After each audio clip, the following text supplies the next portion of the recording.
Evangelho segundo escreveu Mateus, capítulo 10. Hoje pela manhã nós tivemos aqui a primeira parte desse sermão. Se você não estava aqui pela manhã e você não acompanhou o sermão pelo YouTube, eu lhe aconselho aí no YouTube assistir a primeira parte desse sermão. O sermão foi dividido em duas partes. São os 5 conselhos para um discípulo. Porque hoje pela manhã, o dia de hoje é o dia do discípulo. Nós escolhemos esse dia para celebrar a vida dos discípulos.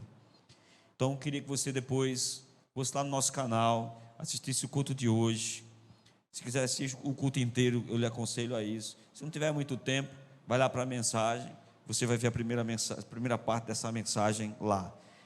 Mateus capítulo número 10, a partir do verso de número 26. Portanto, não tenham medo deles, pois não há nada encoberto que não venha a ser revelado, nem oculto que não venha a ser conhecido.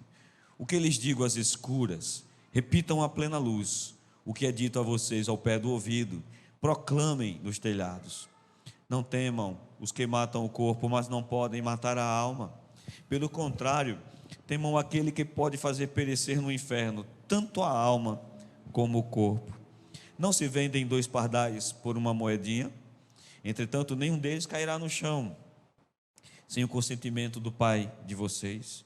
E quanto mais a vocês, até os cabelos das vossas cabeças estão contados.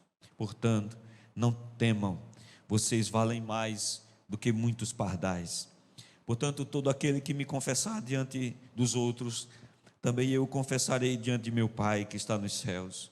Mas aquele que me negar diante das pessoas, também eu o negarei diante do meu Pai que está nos céus. Sem dúvida nenhuma, o discipulado é um momento muito importante na nossa vida. Ele é a base da nossa fé. O grande problema é quando nós não encaramos o discipulado com a seriedade que ele precisa, nós começamos a renegar e a deixar de lado algumas questões que são primárias para a nossa fé. Olhe para cá, as nossas convicções são nossas âncoras. É aquilo que nos mantém firme no dia da adversidade, no dia da tempestade.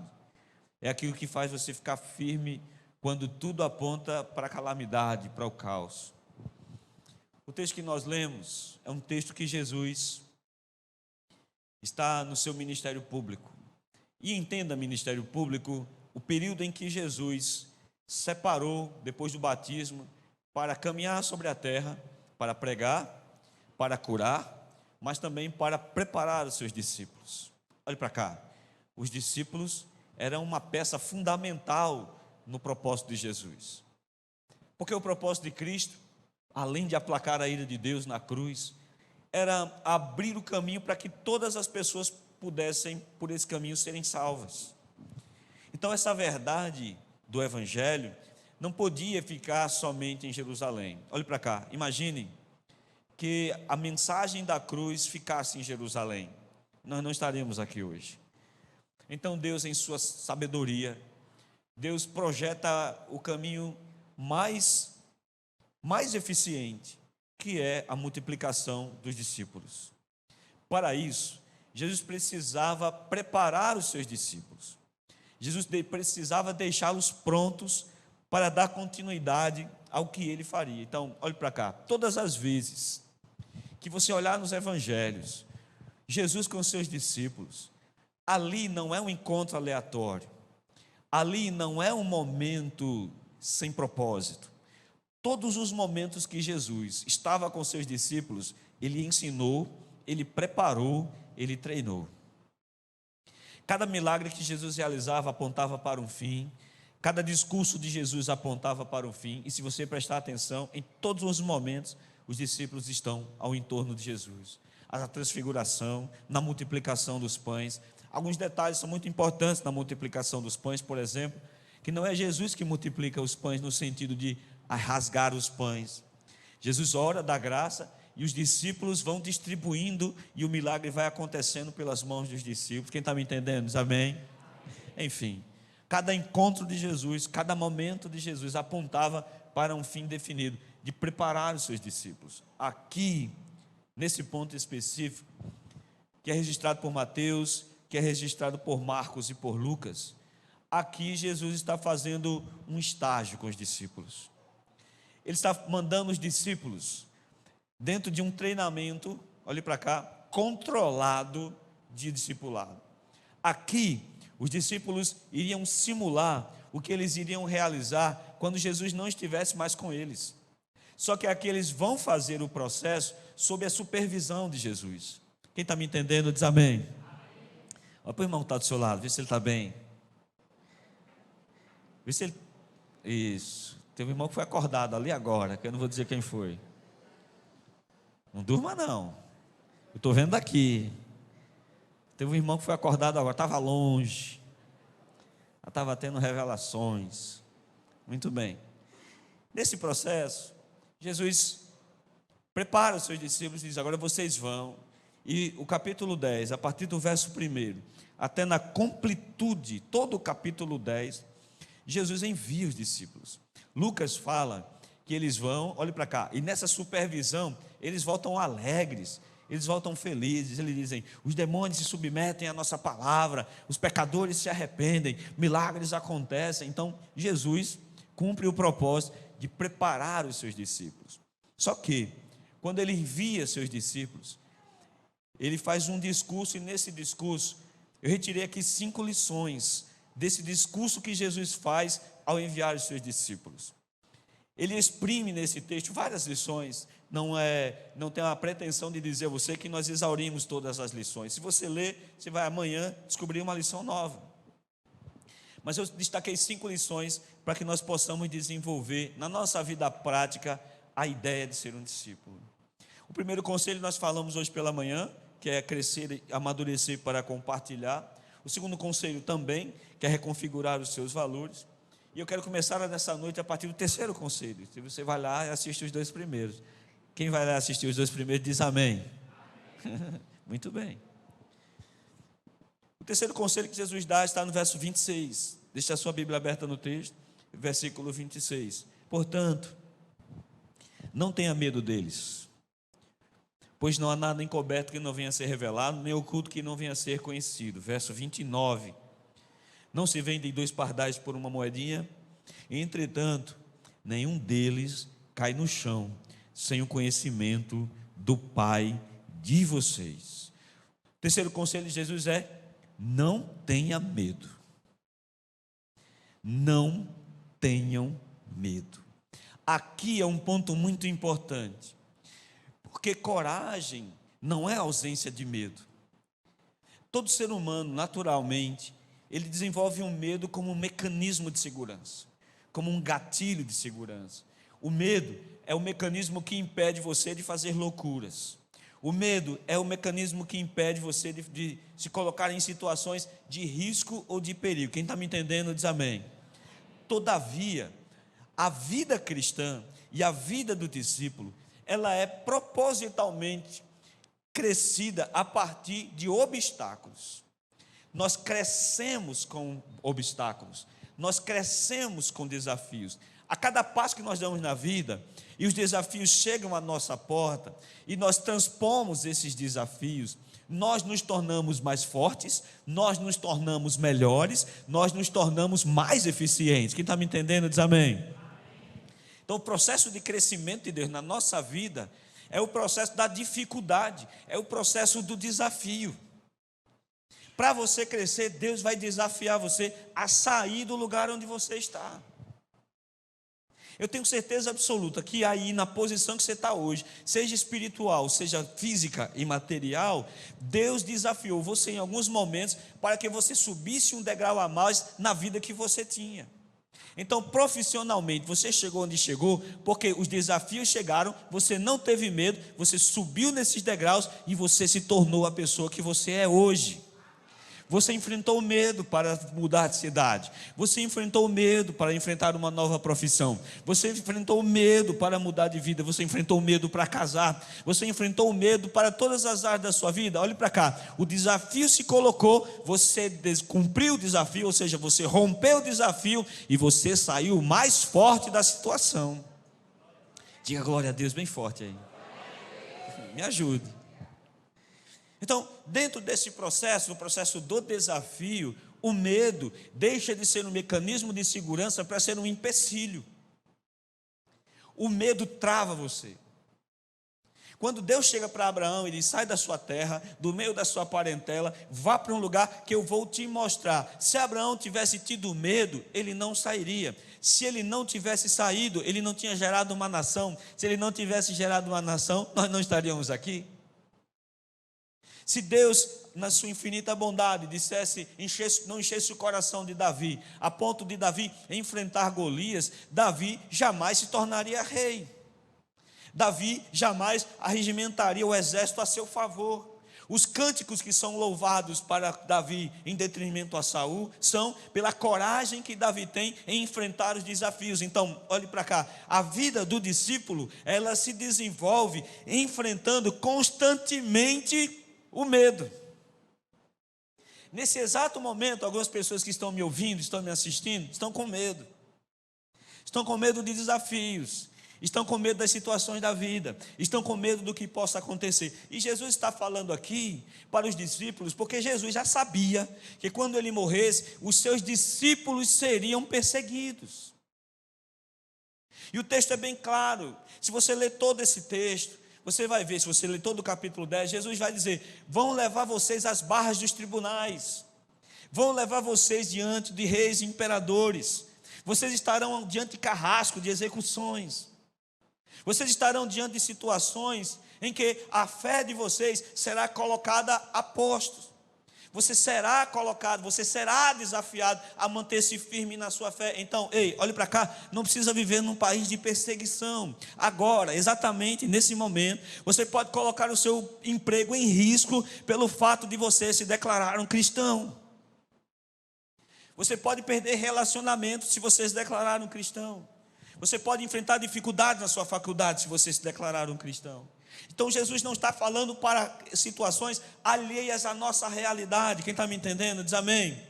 Por isso que ele diz enfaticamente: não tenha medo deles. Deles quem? Preste atenção no texto, Jesus dá uma conotação de alguém. Não tenha medo deles. E aí nós precisamos entender e entrar no raciocínio do mestre para perceber que os adversários, os nossos adversários, são nossos adversários porque são adversários de Deus.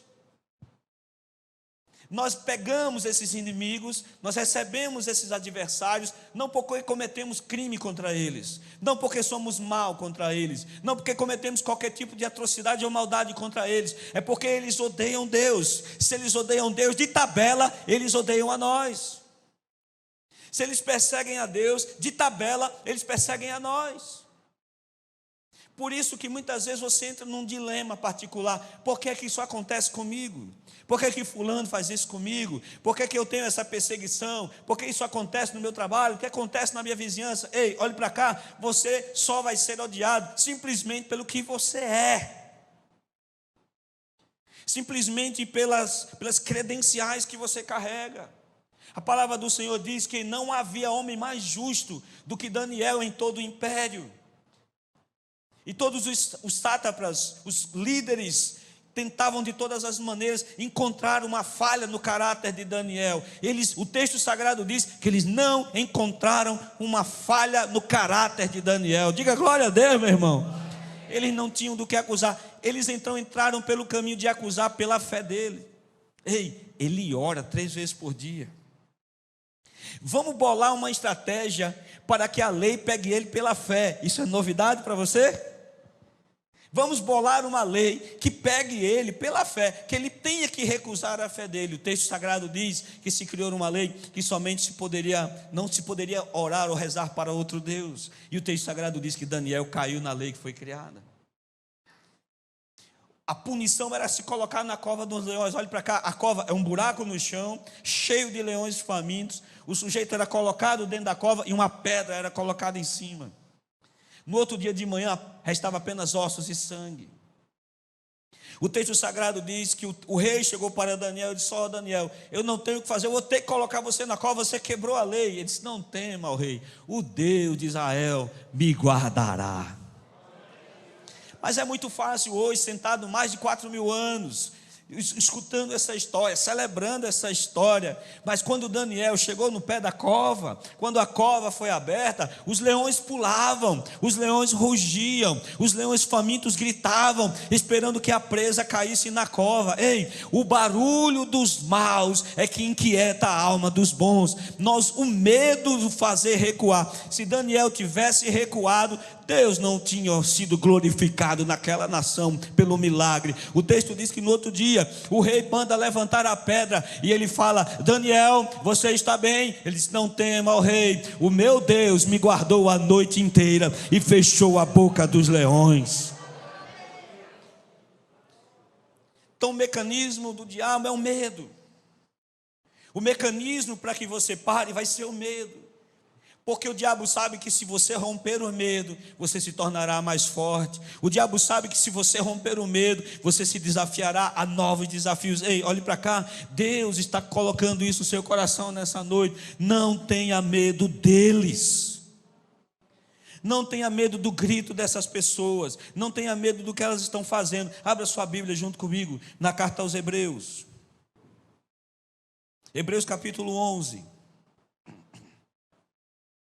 Veja o que o escritor aos Hebreus diz na altura do versículo de número 30. Quem está comigo diz amém. O seu irmão está do seu lado comigo, diga amém.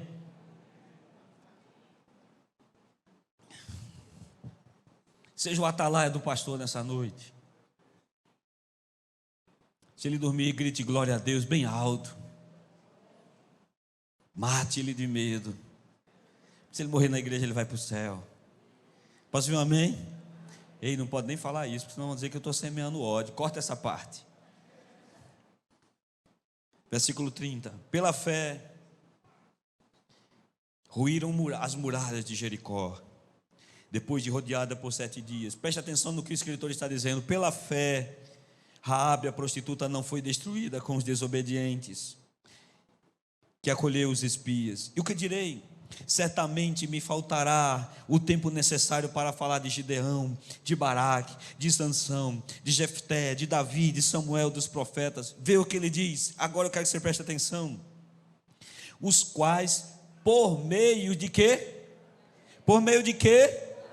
Conquistaram reinos, praticaram justiça, obtiveram promessa, fecharam a boca do leão, extinguiram a violência do fogo, escaparam de ser mortos a fio da espada, da fraqueza tiraram força, fizeram-se poderosos na guerra, puseram em fuga exércitos estrangeiros, venceram tudo isso apenas pela... Não tenha medo. Não tenha medo. Não tenha medo, porque nesse contexto Jesus está falando. Jesus não está falando de pessoas específicas. Jesus está falando dos poderosos. Jesus está falando que o sistema babilônico, ele empodera os perseguidores da igreja. A perseguição à igreja é feita legalmente. Jesus foi crucificado e até hoje existem registros legais da crucificação de Jesus. Há um crime registrado nas histórias a respeito de Jesus. Então o sistema babilônico forja rei contra nós, formando leis, colocando imperadores. Ei, olhe para cá, o mundo é contra nós. Por isso não espere conforto ou não espere elogios. Nesse momento, a sua fé, as suas convicções servirão de âncora para que você não negue a sua fé. Existe um registro apócrifo, ou seja, um registro histórico da época da perseguição da igreja primitiva, da igreja neotestamentária. É o registro de um pai que estava preso junto com toda a sua família. E a a ideia era que aquele presbítero daquela igreja negasse a sua fé em Cristo. Então os romanos começaram a matar a sua família um por um. Assassinaram seu primeiro filho na sua frente, assassinaram a sua esposa na sua frente. Quando foram assassinar o seu filho mais velho, e ele já não suportava mais a angústia e a dor das perdas que estavam diante dele, o menino rompeu. Quando ele viu que o pai ia falar alguma coisa, o menino rompeu: pai, não negue a Jesus. Nesse exato momento, eu vejo um anjo colocando uma coroa sobre a sua cabeça. E naquele momento, aquele menino foi degolado. São histórias, são registros históricos da igreja que foi perseguida. Ei, olhe para cá. Pela fé, você vai chegar até o fim. Pela fé, as suas convicções vão fazer você atravessar o lago, vão fazer você atravessar todo o rompante. Nada vai fazer você parar, se você tiver fé. Por isso Jesus diz: não tenham medo deles. Não tenha medo deles. Eles não podem fazer, eles podem até tirar a vida de vocês, mas eles jamais tirarão a eternidade que está guardada para vocês. Não tenha medo deles, porque o que eu tenho é muito maior, a minha força é muito maior. E o nosso discurso, ele tem que ser como o discurso dos jovens na fornalha. Todas as vezes que nós somos perseguidos, ou todas as vezes que se colocam leis para reger uma perseguição contra a igreja, nós dizemos assim: Deus nos socorrerá, acontecerá um milagre, vai acontecer alguma coisa. Agora mesmo, mês passado, nós enviamos um casal de missionários lá para Uganda, para tratar dos nossos irmãos que estão no campo de refugiados de Uganda, na África. Eles estão no campo de refugiados porque estourou uma guerra civil no Sudão. O Sudão se dividiu e a nossa igreja no Sudão correu, e os nossos irmãos se refugiaram em Uganda, porque na guerra civil os cristãos foram mortos. Alguns não fugiram, alguns permaneceram. E no sul do Sudão, olhe para cá, um colégio parecido com o nosso, nós temos um colégio de crianças, que tem aproximadamente 150 crianças. É no sistema de internato, eles não têm para onde ir, eles dormem lá, eles comem lá. As nossas ofertas missionárias são enviadas para eles.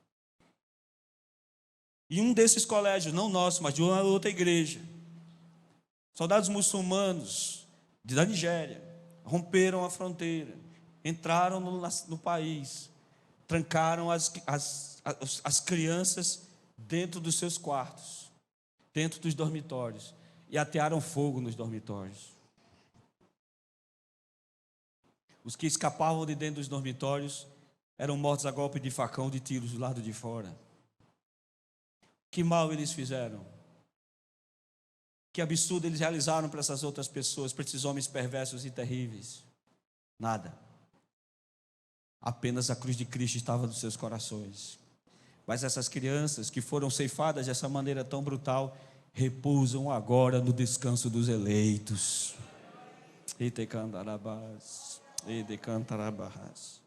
Sentados aqui, talvez você não precise exercer a sua coragem. Senhor, porque não temos desafios maiores? Porque nós tombamos nos primeiros degraus. Tombamos nos degraus da faculdade, tombamos nos degraus dos nossos amigos, nos calamos para que eles não façam nada. Ei, olhe para cá, não tenha medo deles. Não tenha medo do sistema babilônico. Golias pode gritar do outro lado da via, Golias pode gritar do outro lado do vale, mas deixa eu dizer uma coisa a você: nós vamos a eles em o nome do Senhor dos exércitos. Aleluia. Não tenha medo deles. Transforme a sua dependência a Deus numa arma. Não se ameaça com a vida aquele que não tem medo da morte, aquele que sabe que a morte é uma passagem para a eternidade. Rick Warren, famoso escritor americano, ele diz que essa vida é um teste. Nós apenas estamos fazendo um vestibular da salvação nesse lugar. Então nada das atrocidades que acontecem aqui podem romper da minha mente que existe algo maior me aguardando. Aleluia. Aonde a enfermidade não vai limitar o meu corpo, aonde a dor não vai limitar o meu corpo, aonde o cansaço não vai limitar o meu corpo. Deixa eu dizer uma coisa a você: não tenha medo deles. Transforme a sua dependência a Deus numa arma e se projete em direção ao que Deus lançou para a sua vida. Os desafios que estão hoje na sua vida são um projeto de Deus para consolidar a sua fé. O discípulo, ele não pode ter medo. discípulo ele não pode ter receio. Nas minhas orações, no início da minha fé, eu dizia: Senhor, me mostre que isso é a sua vontade. Porque se isso for sua vontade, o sangue pode dar na canela, eu não arredo um palmo. A minha maior dúvida é saber se Deus me colocou no processo, porque se Deus me colocar no processo, pode dar sangue na canela, eu não abro 1 milímetro, porque o Deus que coloca lá é o Deus que se responsabiliza em cada ponto. É o Deus que se responsabiliza pela vida, é o Deus que se responsabiliza pela provisão, é o Deus que responsabiliza por tudo. Ei, olhe para cá, quando você transcende essa visão e você passa a colocar a dependência a Deus como uma arma a seu favor, os seus medos irão embora e você viverá uma vida de desafios, mas uma vida de vitória em vitória. Se jogue, se lance por fé, e Deus vai guiar você na jornada dessa vida. Diga glória a Deus. Não tenha medo deles. O quarto conselho: seja dependente de Deus e sábio. Dependência sem sabedoria é fanatismo. Dependência sem entendimento é fraqueza. Versículo de número 16 do capítulo 10. Eis que eu vos envio como ovelhas para o meio de lobos. Portanto, sejam prudentes como as serpentes e simples como as pombas. Já parou para pensar nisso? Ovelhas no meio de lobos. Deus nos projeta como ovelhas no meio de lobos. Você já se sentiu uma ovelha no meio de uma alcateia de lobos? Quem já se sentiu assim? Eu me sinto assim no trânsito. Quando eu tento fazer tudo direitinho. E aqui em Recife tem uns lobos vorazes, viu? No trânsito. Quando você pensa que não, você está virando um lobo também. Não é assim? Ei, filho do cão e tal. Ovelha não tem defesa natural. Ovelha não tem mecanismos de percepção. A ovelha depende única e exclusivamente do seu pastor. Como é que uma ovelha que é presa vai caminhar no meio de uma alcateia de lobo, que são predadores? É isso que Jesus está dizendo. Eu envio vocês como ovelhas para meio de lobos. Mas o mais incrível de tudo isso é que em cada momento da Escritura, o próprio Deus se coloca como protetor e provedor, e Ele quer que você seja dependente dEle. Oh, aleluia! Eu nunca esqueci quando estava estudando no gabinete da igreja. E eu estava estudando a respeito do sacrifício de Isaac. Eu preguei aqui para os irmãos a visão de Isaac a respeito do sacrifício. Isaac já era um homem robusto. Isaac já poderia resistir a Abraão, mas o texto diz que Isaac deixa se amarrar pelo seu pai. Isaac se deita sobre a lenha do sacrifício. Ei, Isaac oferece o seu pescoço para o seu pai. Isaac está completamente dependente nos braços de seu pai. O que ele fizer ali para ele, tá bom. Aleluia. A imagem desse homem completamente rendido, completamente dependente dos conceitos de seu pai, me fizeram levar a inúmeras conjecturas na minha mente. Porque é exatamente esse senso que Deus quer de nós. Ei, olhe para cá, dependência. Por isso que Deus diz a Abraão: sai para uma terra que eu vou te mostrar. Deus não deu mapa, Deus não deu lugar, Deus disse: dependa.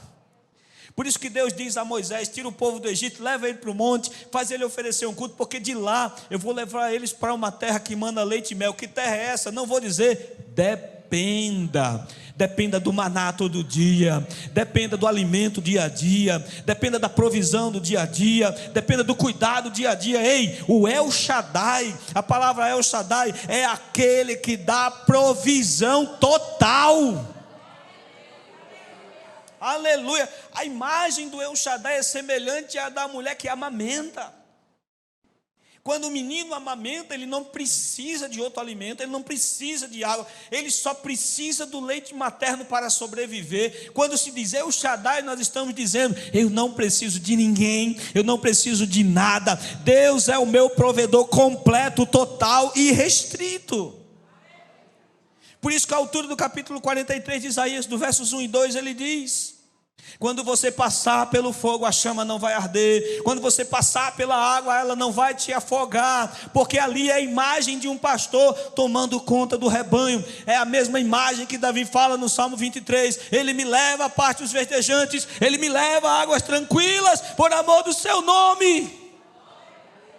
A sua vara e o seu cajado me consolam, ou seja, ele me protege, ele me alimenta, ele me leva a pastos verdejantes. A nossa dependência é de Deus. Ele quer que você dependa dele. Ele quer que seus filhos dependam dele. Ele quer que sua família dependa dele. Se você precisar colocar a sua família nas mãos de alguém, olhe para cá, coloque a sua família nas mãos de Deus. Ele quer que você dependa dele. Mas essa dependência sem consciência é fanatismo. Que consciência é essa? O próprio Jesus diz isso. Ele diz: sejam prudentes como as serpentes. Em outras palavras, olhos de serpente, coração de pomba. Quem me entendeu diz amém. Vamos agitar o plenário. Diga para o irmão que está do seu lado: olhos de serpente, coração de pomba. Nossa, que tristeza. Tem que se alegrar mais um pouquinho. Você tem que profetizar na vida do seu irmão. Olho de serpente não é olho de cobra não, viu? Veja o que o texto diz: prudentes como as serpentes. Ou seja, tem a percepção da vida. Você tem que ter a leitura da vida. Você não precisa ser inocentão não, bobão não, tolão não. Aquele capaz que todo mundo pisa, aquele capaz que todo mundo brinca. Sabe, eu fui diácono há alguns anos na minha igreja. E parece até que os Exu da cidade sabiam quando eu era escalado para ir para a porta. Porque quando eu estava na porta, o que era de bêbado, do que era de drogado, que era de gente baderneira, ia para a porta. E na igreja que eu nasci na fé, ela tem um muro mais para frente, de 3 metros mais ou menos. E antes de entrar na igreja, tem um portão da igreja. Quando os cabaviões já iam para o portão, a igreja fica ao lado de uma comunidade em Mossoró. E parece que os caras já vinham para bagunçar os cultos, porque achavam que os crentes iam deixar que tudo acontecesse normalmente, porque acham que a gente é bobão. Você entende? Diga amém. Aí tem um irmãozão que sempre ficava comigo, eu não vou dizer o nome dele, nós estamos transmitindo o culto. Grandão, fortão, está lá ainda hoje. E o sujeito começava, o pastor pregar, ele disse: o pastor está mentindo. Isso é conversa. Aí eu colava nele. Então, se for bagunçar o culto, vamos jogar você para fora. Que conversa é essa? Só quem está aqui atrás de você. Aí lá atrás estava o irmão branco, irmão Jussier. Eu não jogo você não, mas ele joga. Você não vai bagunçar o culto aqui não. Se for preciso, a gente bota você para fora. Um desses saiu gritando no meio da rua: a gente não pode nem adorar na casa de Deus, que a gente está expulso. Qual é a percepção das pessoas? Que você é um trouxa. Que podem pisar em você, que podem te enganar, que podem fazer o que querem com você, porque você vai ter que oferecer outra face. Ei, oferecer outra face não é ser trouxa não. Oferecer outra face é oferecer o perdão, misericórdia, mas olhe para cá, você tem que ter a percepção da vida. Quem vai lhe enganar, não deixe ser enganado. Quem vai lhe pisar, não deixe ser pisado. Quem vai te humilhar, não deixe ser humilhado. Porque pode, dentro do conceito humano, você não valer muita coisa. Mas o que está selado no seu coração é algo muito precioso. Você carrega o Espírito de Deus na sua vida. Você é cidadão dos céus. Então olhe para cá, olhos de serpente. Olhos de serpente para perceber as coisas que vão levar você a cair na sua fé. Olho de serpente para perceber quem está se aproximando de você de maneira ilegítima, que querem prejudicar a sua vida. Tem pessoas que estão colando em você, que querem o seu mal, que querem aniquilar a sua fé, que querem arruinar a sua fé. As más conversações corrompem os bons costumes. E aí você, não, eu tenho que me aproximar de todas as pessoas. Quem foi que disse? Eu tenho que ser amigo de todo mundo. Quem foi que disse? Paulo dizendo, aqueles que são ímpios, que são nécios, passe por eles. Paulo diz, nem cumprimente. Quem está me entendendo aí diz amém. Mas por outro lado ele diz, o seu coração tem que ser como o coração de uma pomba, sem malícia. Ei, olhe para cá, quer fazer algo para alguém? Faça de coração limpo e puro. Ei, alguém te ofendeu? Não deixe o peso ficar no seu coração. Passe teflon no seu coração, para que todo o mal que apegar nele escorregue e vá embora. Ei, olhe para cá, quem carrega muito peso anda menos. Mantenha-se limpo, mantenha-se puro, porque o acúmulo de pesos vai dificultar a sua caminhada. Por fim, mas não menos importante, se posicione. Perca, mas ame. Versículo de número 34 ao 37.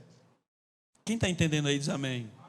Não pensem, esse texto para mim é fantástico. Eu passaria a noite inteira só nesses versículos. Amém? Amém nada. Não pensem que eu vim trazer a paz à terra. Não vim trazer paz.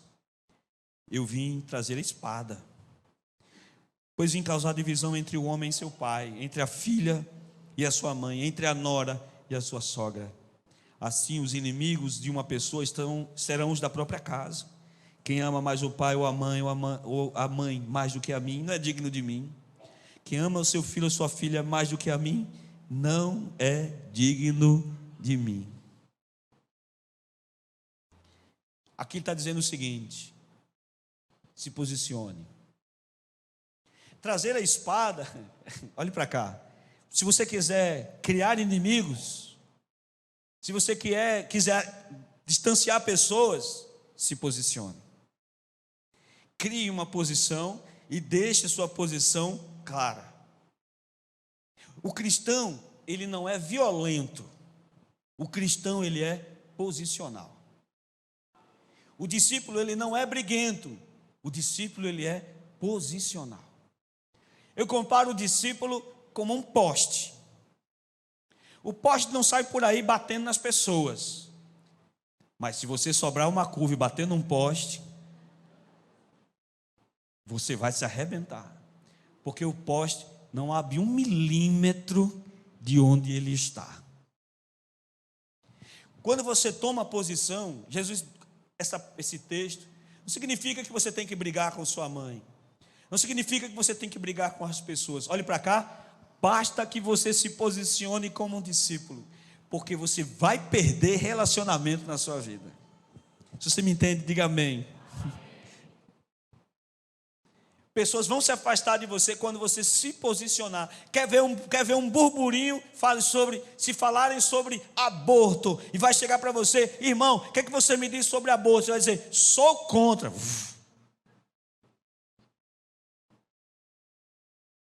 Irmão, me diga aí a respeito de casamento de pessoas do mesmo sexo. O que é que você acha? Sou contra. Fale isso. Se posicione. Se posicione na sua roda de amigos. Se posicione na roda do colégio. Se posicione no trabalho. Se posicione. Se posicione na família. Para você ver o que é que acontece. Sabe o que é que a gente está fazendo? Ei, agora me permita dar um golpe de facão agora aqui. Sabe o que é que a gente faz? Política da boa vizinhança. Começa esses assuntos, o que é que a gente faz? Ou dá uma de João sem braço. É assim ou não é? Ei, confesse seu pecado. É assim ou não é? Está lá na escola. Ah, amor é amor. Todo tipo de amor vale. Aí você está lá na rodinha dos amiguinhos do colégio. Não é assim, fulano? E você olha para lá, olha para cá. Será que vai chover hoje? Aí nessas horas quem mais sofre é o Santa Cruz. Você viu que o Santa Cruz passou? Santa Cruz só serve para essas horas. Você viu que tentaram entrar no campo? Ainda não estou acostumado a perder. Nem dói mais. Mas você dá uma de João sem braço. Paulo escrevendo a Timóteo, capítulo de número 2 Timóteo 3,12, ele diz: escute bem isso, porque esse versículo vai virar uma brasa na sua cabeça. Todo aquele que viver piedosamente a vida em Cristo sofrerá perseguições.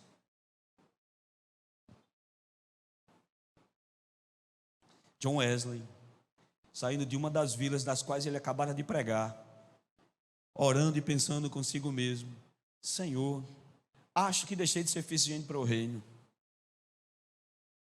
porque não fui xingado, não fui perseguido, não aconteceu nada comigo nessa vila, e praticamente toda a parte da vila se converteu. Quando ele parou de orar, uma pedra passou zunindo a sua cabeça. Era o dono de um bordel que acabara de quebrar, porque ninguém mais frequentaria, porque todo mundo se converteu. Disse: obrigado, Senhor, agora sei que estou no caminho certo.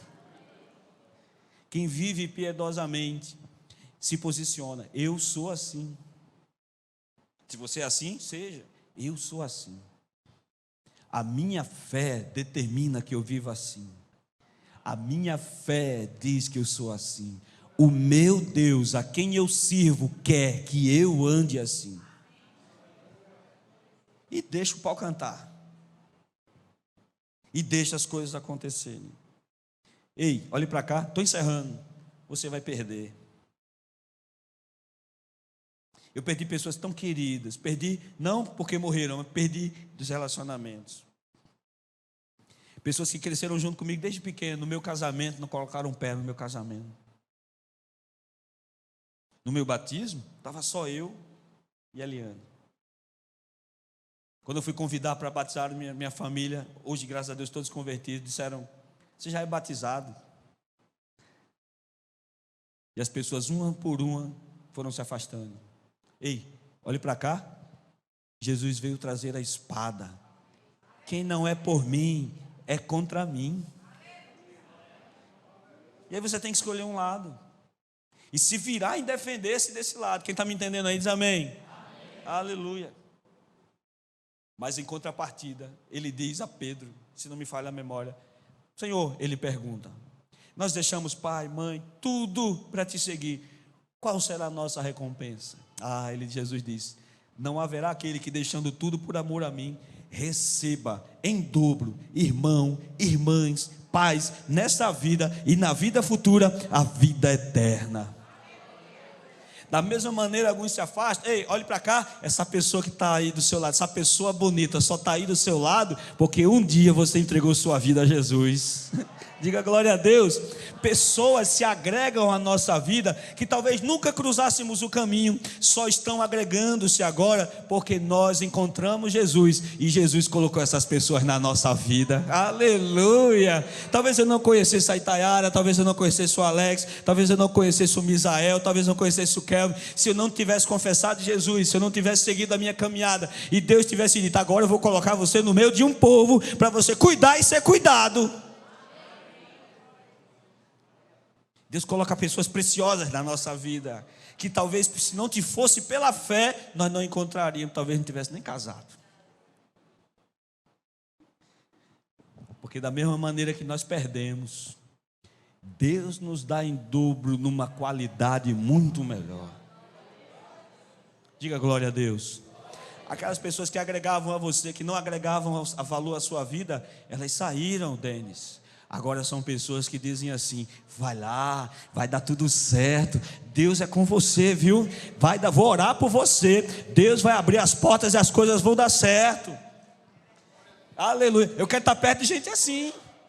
Não tenha medo não, porque se você tropeçar, ei, eu vou estar lá do seu lado para sustentar a sua mão. Eu quero estar com você na hora da dificuldade. E na hora da dificuldade, mesmo que não fale nada, senta do lado com os amigos de Jó e começam a chorar junto. Essa é a família de Deus. Então ame, perca. Não tenha medo de perder não. Eu perdi o medo de perder. Se acredita? Perdi o medo de perder. Não sei se isso é bom, mas eu perdi. Antes eu tinha uma dependência emocional. Eu não posso perder. Não. Às vezes perder é muito melhor do que continuar a sofrer. E quando Deus tira algumas pessoas da nossa vida, ei, é bênção. Ei, solte, deixa ir. Sobe para longe, papai, para longe, para longe. Deus levantará pessoas por causa da sua fé. E Deus levantará pessoas para abençoar a sua vida. Por isso, o último conselho que eu digo a você: não tenha medo de se posicionar. Não tenha medo de ser quem você é. Desfrute do cuidado de Deus através das pessoas que Deus colocou na sua vida. Sabe por quê? E eu vou encerrar agora, já quero convidar o grupo de louvor. Sabe por quê? Deixa eu dizer uma coisa a você. A porta não foi reformada, ela continua estreita. Ela continua do mesmo tamanho. Os sujeitos aí podem dizer que mudou, que precisa fazer uma releitura da Bíblia, que as coisas agora são muito normais e as coisas precisam mudar, mas ei, olhe para cá, a porta continua do mesmo tamanho. E ela não vai mudar por sua causa. E ela não vai mudar por minha causa. Quem quiser vir após mim, negue-se a si mesmo, tome a sua cruz e siga.